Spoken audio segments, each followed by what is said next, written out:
मुख्यमंत्री जैसे पद को ग्रहण करने वाला व्यक्ति, जो पद और गोपनीयता की शपथ लिए हुए हैं, जो कानून की रक्षा करने का शपथ खाए हुए हैं, वो एक एजेंसी के जिस तरह से संबंध को दरकिनार करके वो अवहेलना कर रहे हैं, एक कोई अच्छा उदाहरण प्रस्तुत नहीं हो रहा महोदय। अगर ये 4 वर्ष इनको केवल बहाली की प्रक्रिया प्रारंभ करने में लगी तो सरकार हमें बताए कि इन रिक्तियों को कितने दिनों के अंदर भरेगी और कब तक बहाली। आगे 400 करोड़ रुपए बरामद हुए हैं वो राज्यसभा के सदस्य, लेकिन है तो झारखंड के नागरिक।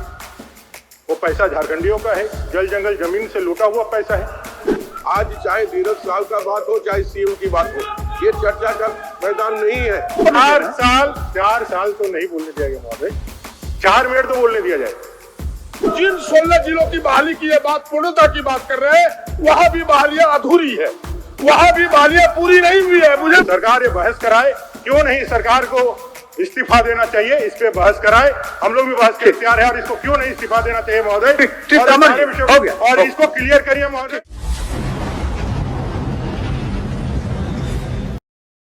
जो आज इस झारखंड के सबसे समकालीन विषय है, जिसके लिए पूरा झारखंड, आपने ठीक कहा, जिन सदस्य के माध्यम घर पे जो 400 करोड़ रुपए बरामद हुए हैं वो राज्यसभा के सदस्य, लेकिन है तो झारखंड के नागरिक। वो पैसा झारखंडियों का है, जल जंगल जमीन से लूटा हुआ पैसा है। आज उस पे कार्रवाई इस राज्य सरकार महोदय, चलिए इस राज्य सरकार, मैं आपसे कहना चाहता हूँ महोदय, जवाब देंगे महोदय, मेरी बात को तो करने दिया जाए महोदय। 1 मिनट इनका बात को करने दीजिए। माननीय नेता प्रतिपक्ष, ठीक है, आपको भी दे रहा है, आपको 4 साल तो नहीं बोलने दिया गया महोदय, 4 मिनट तो बोलने दिया जाए। मैं ये कह रहा हूं, ये सरकार जो 4 साल 28 तारीख को पूरे करने वाली, ये 4 साल पूरे करने वाली है। ये सरकार को इस शीतकालीन सत्र को बड़ा करना चाहिए, अपने 4 साल की उपलब्धियों को, अपने अचीवमेंट को जनता के सामने इस सदन को माध्यम बना करके रखना चाहिए था। लेकिन इस सरकार ने इस सदन को और छोटा कर दिया। वो तमाम बहसों से, तमाम प्रश्न उत्तर से, तमाम लोकहित के जो झारखंड के लिए असंभावी है, उससे भाग रही है। ये चाहती तो इसको अच्छे तरह से उपयोग कर सकती थी, लेकिन महोदय आज झारखंड जिस जगह पे खड़ा है, एक संवैधानिक संकट इस झारखंड सरकार में पहुंच गया। ये संवैधानिक संकट है महोदय, कोई कानून व्यवस्था का संधारण नहीं हो रहा है। मुख्यमंत्री जैसे पद को ग्रहण करने वाला व्यक्ति, जो पद और गोपनीयता की शपथ लिए हुए हैं, जो कानून की रक्षा करने का शपथ खाए हुए हैं, वो एक एजेंसी के जिस तरह से संबंध को दरकिनार करके वो अवहेलना कर रहे हैं, एक कोई अच्छा उदाहरण प्रस्तुत नहीं हो रहा महोदय। क्या बोलने दिया मैंने, सुन लीजिए महोदय। मान्य नेताजी, मान्य नेता प्रतिपक्ष, आपने कई विषय को रख लिया, बातों को एक विषय के बाद एक विषय रखने का अवसर आपको मैंने दिया। आप बंद करिए, इसलिए चूंकि अमर जी आगे बढ़ने दीजिए, आगे बढ़ने दीजिए। मैं कहना चाहता हूँ महोदय जी, हमारे आगे बढ़ने दीजिए, आगे बढ़ने कंक्लूड करें। माननीय सदस्यों ने कार्य स्थगन के माध्यम से बहुत ही ज्वलंत मुद्दों को लाया है, पहले उनको सुना जाए और ठीक है, उसको सुनेंगे। सरकार जो अवैधानिक स्थिति है, संवैधानिक जो परिस्थितियां यहाँ खड़ी हुई है, जहाँ लॉ एंड ऑर्डर का सिचुएशन खड़ा हुआ है, जहाँ मुख्यमंत्री जी के माध्यम से लोगों को अपील किया जा रहा है कि आप हर चीज के लिए तैयार रहें, ये जो अराजकता का स्थिति जो फैला हुआ है, इसके लिए सरकार से हम ये चाहते हैं कि बहस कराएं। सेकंड पाली खाली है महोदय, सरकार ये बहस कराए, क्यों नहीं सरकार को इस्तीफा देना चाहिए, इस पे बहस कराए।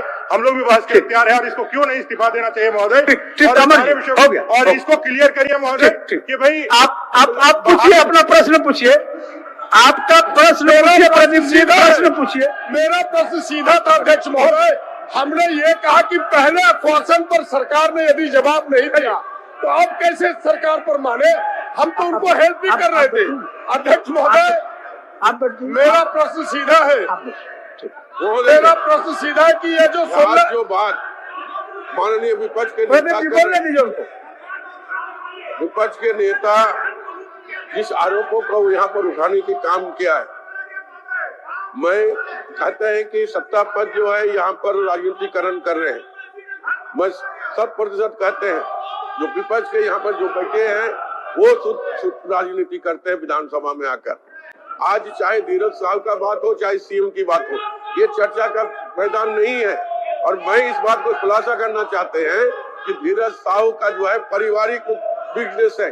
जब सिर्फ वो कांग्रेस के सांसद होने के नाते सिर्फ धीरज साहू का नाम आ रहा है, उनके पारिवारिक कारोबार है। उन्होंने आज तक आईटी ने कोई भी बात नहीं रखा है जो उनके पास कितना पैसा है, या गलत पैसा है या गलत तरीके से पैसा कमाए, वो कोई नहीं रखा है। लेकिन इन लोगों ने उस बात को कर रहे हैं। अब रही बात कि माननीय मुख्यमंत्री के बारे में बोल रहे हैं, ठीक है, वो ईडी आपने उनको समन किया है और उन ईडी को वो जवाब दे रहे हैं। फिर उस बात को यहाँ पर चर्चा का विषय क्या मारा है? यहाँ पर सदन जो है जन का जो मुद्दा उठना चाहिए और जन मुद्दा को हम लोग इसका निराकरण करने की कोशिश करेंगे। इस तरह के मुद्दा विधानसभा में नहीं आनी चाहिए।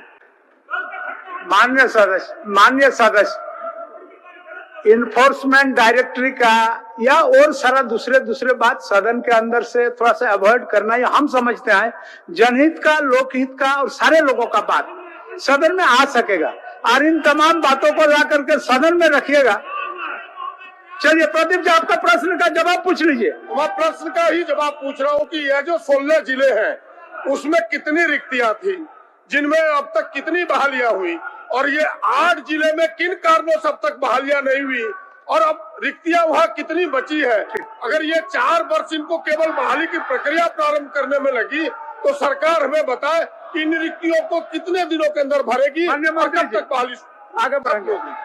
16 जिला में अभी तक हो चुका है, संख्या तो मेरे पास है नहीं, संख्या कितने लोगों का बहाली होगा उसका जवाब हम माननीय सदस्य को दे देंगे। और जो 6 जिला छूटा हुआ है उसको भी बहुत जल्दी हम लोग करा लेंगे।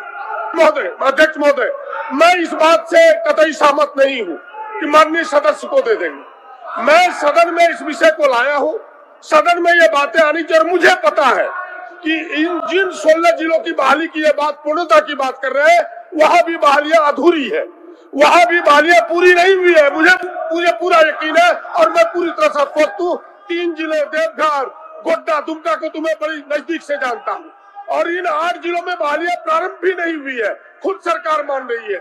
और ये भी सरकार को पता होना चाहिए कि जो होमगार्ड की बहालियों में नौजवान जाते हैं 50% उनके लिए पुलिस के लिए आरक्षित होता है। उन नौजवानों के भविष्य पर भी खिलवाड़ हो रहा है, इसीलिए सरकार सदन में बताए। अध्यक्ष महोदय, मैं सहमत नहीं हूँ कि कितनी बहालियां हुई, कितनी खाली है और कब तक प्रारंभ।